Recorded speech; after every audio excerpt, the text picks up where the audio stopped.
The driveway was flanked by gleaming sedans and hedges trimmed with a perfection that does not. It made sense. I walked slowly towards the house I helped pay for, holding a rosemary plant that I brought as a gift. Welcome. Emiliano always liked. I liked how it smelled in my kitchen. Or maybe he said it once out of politeness, and I turned it into a memory inside. The place vibrated with chatter and pendant lights, unknown faces, glasses that collided, candles flickering on marble countertops. I saw him near the backyard, laughing too loud, pointing at someone across the kitchen island. I took a step closer. Then I heard it. There's Mom. That is useless. His voice, my son's voice, as if he were talking about the weather. I didn't breathe. My ears rang. I stood still, absurdly still, as if immobility could erase what I had just heard before I could process it. Valeria turned from a group of guests and her eyes met mine. Her lips curved into something that wasn't a smile. Security, she said, loud enough for nearby heads to turn around. Get her out of here. He didn't raise his voice. He didn't need to. It was precise, rehearsed. The guard hesitated. He knew me. He had given a recommendation to his wife for a teacher's job, but protocol one. Ma'am, I'm going to have to ask you, he said. Okay, I said. My voice was firm. I left the rosemary on a side table and walked away. Each step quieter than the previous. Nobody stopped me, not even him. When the night air hit my face, I already knew what I had to do. The house was silent when I arrived. That kind of silence that does not comfort but confronts. I sat on the edge of the armchair that I always choose, the one that has the armrest worn out by years of leaning on other people's problems. My bag slid to the floor and I left it there. I thought of the rosemary, still on that marble counter, unwatered, unwanted. I chose it because Emiliano once told me, when he still shared things with me, that the smell reminded him of his childhood. Chicken soup nights, hours of studying until late home. When he moved into his first apartment, I wrote the check for the deposit without doubt. He said he would pay it back. I didn't care if he did, I just wanted to relieve his weight so he could walk more upright. Later, when university deadlines arrived faster than he could handle, I transferred the money silently. I even covered the last semester for Valeria so that she wouldn't have to delay her graduation. They never asked for it, but they didn't stop me either. And when his application failed and investors started to withdraw, I deposited 50,000 pesos into his account through my line of credit. He called me once, breathless, panicking. I transferred the funds that night for the morning. His crisis passed, and he never mentioned it again. I never asked for recognition. I didn't want parades or plaques. I just wanted a place at the table, a chair that said, "You played a role in how all this was put together." But that night, I saw what I really was to them. Not a cornerstone, not even a footnote. I got up, went to the filing cabinet, and took out the folder labeled Cortez Staff. I opened the office door and turned the lock behind me. Not out of fear, but by a sense of purpose. No one had ever asked what I kept in those cabinets. They assumed they were recipes, tax records, sometimes retirement documents, but they contained the true record of what I gave. The folder was there in the middle drawer, Cortez Staff tab. Inside were copies of each check I had written for Emiliano since he was 19 years old. The down payment for his first apartment in Polanco. Transfer receipts when he studied abroad, loan papers that I confirmed when no bank would during the market crash. I pulled out another folder labeled Joint Accounts, the savings fund that I started when he and Valeria said they wanted children. The automatic transfer I set up to pay for their services in the year he wasn't receiving a salary. The trip to Cancun I booked for their anniversary when they said they were too stressed to plan anything. I spread everything out on my desk, not to show it, just so I could see. Finally, the shape of all that in one place. What they owed me wasn't money, it was recognition. But they couldn't give it, so I stopped asking for it. I took the phone. "David, I'm Remedios Cortez," I said. His voice cheered up.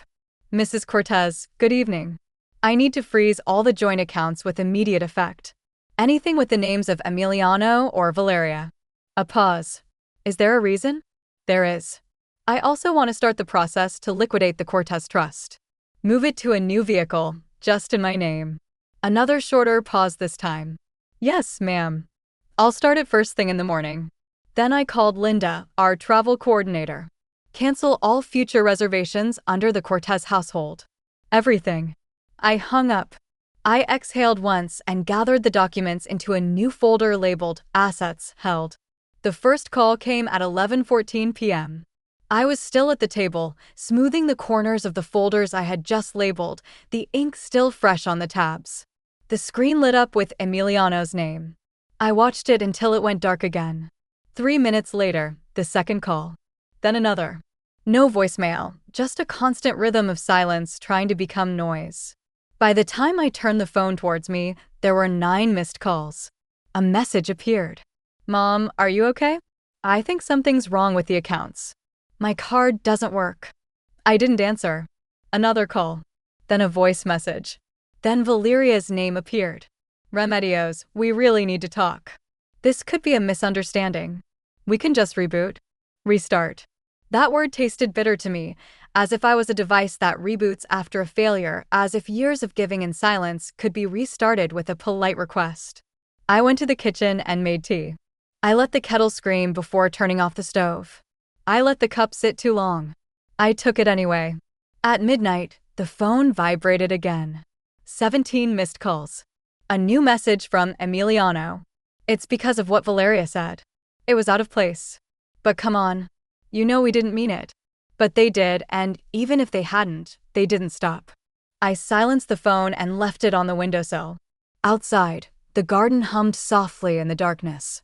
The rosemary plant, still wrapped in the tissue paper I chose with such care, rested like an unopened apology on the patio bench. By morning, the number had risen to 46. I looked at the last message. Sorry if you feel hurt. But freezing everything like that isn't fair. Yes, I did feel hurt. I deleted it. Then I opened my laptop and started to enter each account, renaming them one by one. I removed his access, deleted the shared titles, and updated the property forms with each confirmation. A small thread untied itself in my chest. I didn't answer the phone once, but I would answer something else and say, go on forward. The blow came just after dawn. I hadn't slept much. The night had been long, not restless, but full of something sharp and alert. I spent it checking files, labeling folders, logging into accounts, moving everything that once had their names to places that now only had mine. It was Paloma at the door, holding a thermos and a bag from the supermarket. I brought some rolls, she said, coming in. But above all, I came to see if you're still breathing. I smiled. She barely served us both a cup of the dark, herbal tea that she always makes. I don't know what it has, some mixture she cultivates herself, but it tastes like earth and consolation. We sat in the solarium, surrounded by half-organized papers, and she was unfazed by the mess. You know, she said in a low voice, people always say you've lost your mind when you finally stop giving them what they never earned. I exhaled. I wasn't wrong. It's not madness, Remedios, she added, reaching for her mug. It's memory reaching the truth. We laughed softly. It was the kind of laugh that didn't bring joy but released pressure. She didn't ask what happened. She didn't need to. She'd seen it before, in other women, in herself. After she left, I went back to the office and started scanning every page I had taken out. Contracts, transfers, letters, cards, everything that ever marked my presence in their lives. Each click of the scanner felt like a step further from erasure, as evidence that I had existed, not only as a helper or facilitator, but as a builder. Then I called my lawyer's office and scheduled a meeting to restructure my assets. I also called my bank and requested new account titles. I renamed the trust. It no longer bore the name Cortez. I called it the Paloma Foundation because if anyone was going to be honored in what I leave behind, it would be the woman who showed up without needing to be asked. In the garden, the rosemary that rested in its party suit sat silently on the bench. Its soil was still wet. I lifted it carefully and took it inside, placing it on the kitchen windowsill. From now on, everything that grows, plants, legacies, peace, will spread roots in the land I chose. I took down the rosemary from the window, needing the room for something more. I didn't know what yet. I just needed to clear my head. While washing the pot in the sink, my mind wandered, not by force, but by muscle memory, to a different version of him. Emiliano at 7, curled up on my lap during a storm, whispering, "There's too much noise in the sky." I used to hum to drown out the thunder, my cheek against his head until he stopped shaking. Emiliano at 10, following me in the supermarket, holding the shopping list with a sense of mission, reviewing the prices as I had taught him. Emiliano at 15, too cool to say "I love you," but still setting the table when he saw I was tired. The boy who once spent an entire afternoon gluing leaves onto construction paper because he forgot Mother's Day and wanted me to feel special in every way. He was once tender, sincere, not perfect, but real. I didn't know when the change happened. Maybe it was slow, like paint peeling off a wall that you stop noticing. Maybe it was Valeria, or maybe he needed someone to push me further away so he wouldn't feel guilty when he did it himself. Or maybe I was always temporary in his mind, necessary but disposable. I looked at the still-leafed card pinned to the cork near the back door. The colors had faded, the glue turning yellow at the edges. I kept it there because it reminded me there was love. Now I looked at it, and I wondered if I had confused a phase with a promise. I felt the pain rise, the grief that does not come with death, but with recognition. Not only had I lost my son, I had lost the version of him around which I built my life. And yet, the grief didn't crush me, it clarified. I took the card to my office and slipped it gently into the back of the Independent Assets folder. Not out of sentimentality, just so I wouldn't forget who I raised and who he chose to become. Then I took the phone and called my lawyer. When Thursday arrived, I had everything I needed in an orderly folder, referenced and tagged. The woman who entered Cortez and Ramirez lawyers was not the same one who was escorted out of her son's house 5 days ago. My lawyer, Marisol Espinoza, didn't ask what was there. She had seen it before, too many women with silent paper trails and invisible pain. "I want to review my will," I told her. "Restructure the trust. It no longer must bear the name Cortez." She nodded slowly. "What do you want to call it?" I hadn't planned it. My mouth opened and closed once, then, clear as water, the Paloma Foundation. A small smile tugged at Marisol's lips. "For the bird, or for the friend?" "Both," I said. Back home, I opened a new document and started to write the letter. It wasn't emotional. I didn't need to make it correspond to anyone. This letter serves as formal notification that I, Remedios Cortez, am starting the dissolution of all joint financial accounts and revoking the permits granted to Emiliano James Cortez and Valeria May Cortez with immediate effect. The Cortez Family Trust will be finished and restored as the Paloma Foundation, with rights of sole beneficiary retained and reassigned at my discretion. I listed the new accounts, named my successor trustee, and added a note to notify all institutions. I included a final paragraph indicating that my revised beneficiaries will, none of which included Emiliano. I printed 3 copies, initialized each page, and slid them into sealed envelopes. While sealing the last, I felt the tension in my jaw loosen. The letter was not a threat, it was a limit, a record that I ever believed in something, and then I chose not to believe in it anymore. I left the envelopes on the hall table and went out to the evening air. A breeze stirred the rosemary on the windowsill, tilting it slightly towards the sun. It didn't touch, just opened the gate and stood in the back doorway as if I still had permission. "We can talk," he said. It wasn't a greeting, rather a demand wrapped in a plea. I stepped aside and let him come in. He didn't wait for tea, he didn't ask to sit down. He paced back and forth with hands on hips, face reddened by heat or frustration.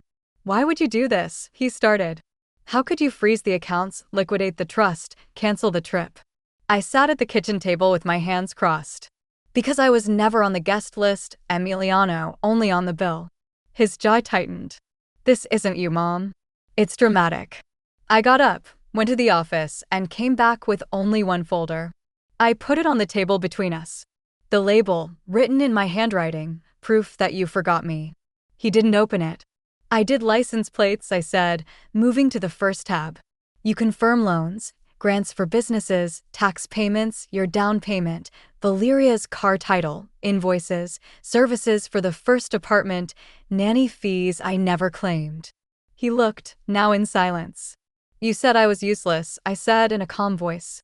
But you lived in a house I paid for, you built a business I financed, and you raised children I cared for when no one else could.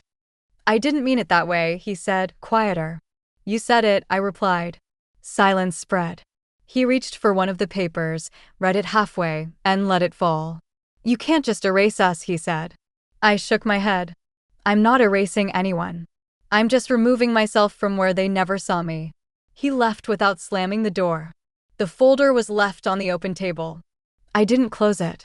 Instead, I took the pen beside it and started listing everything that now would belong to the Paloma Foundation. Marisol slid the new documents on the table. Her pen tapped lightly against the notary seal while I waited for her to read. Everything was exactly as I had ordered. The house would go to the shelter for women on Nogales Street.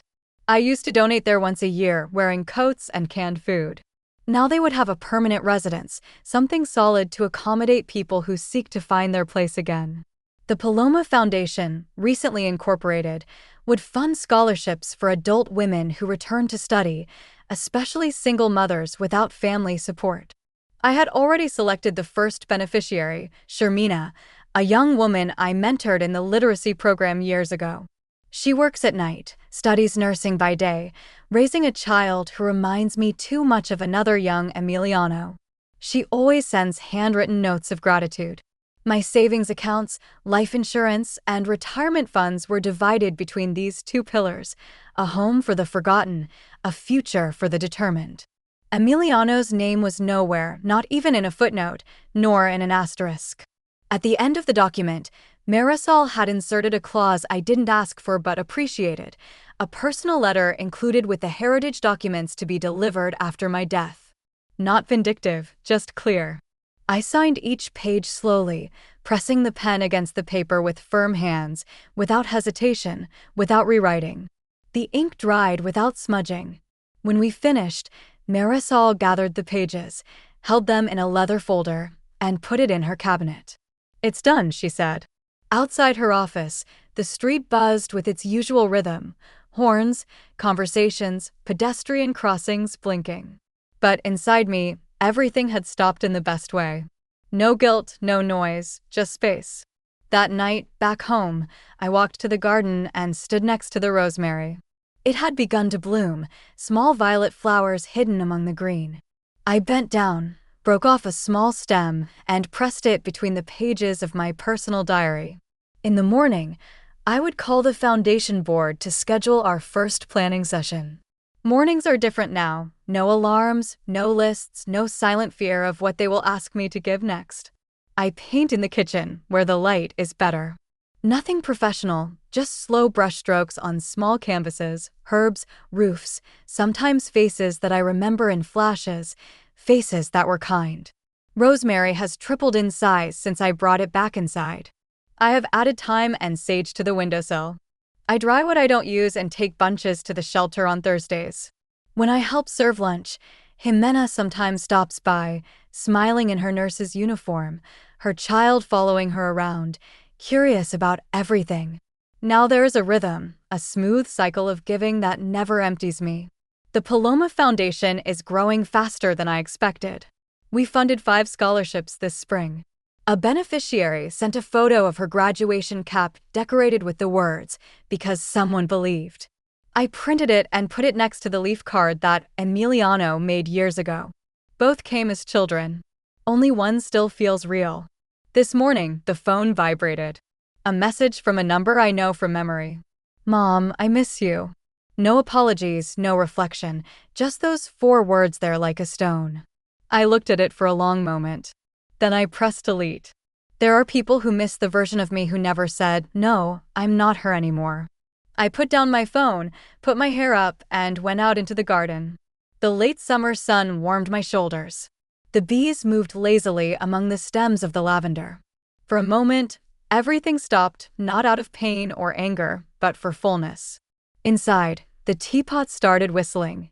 I turned towards the house, the door still open behind me, the silence waiting not as a burden, but as a welcome. And I realized I never needed to be invited to peace. I just had to stop apologizing for choosing it.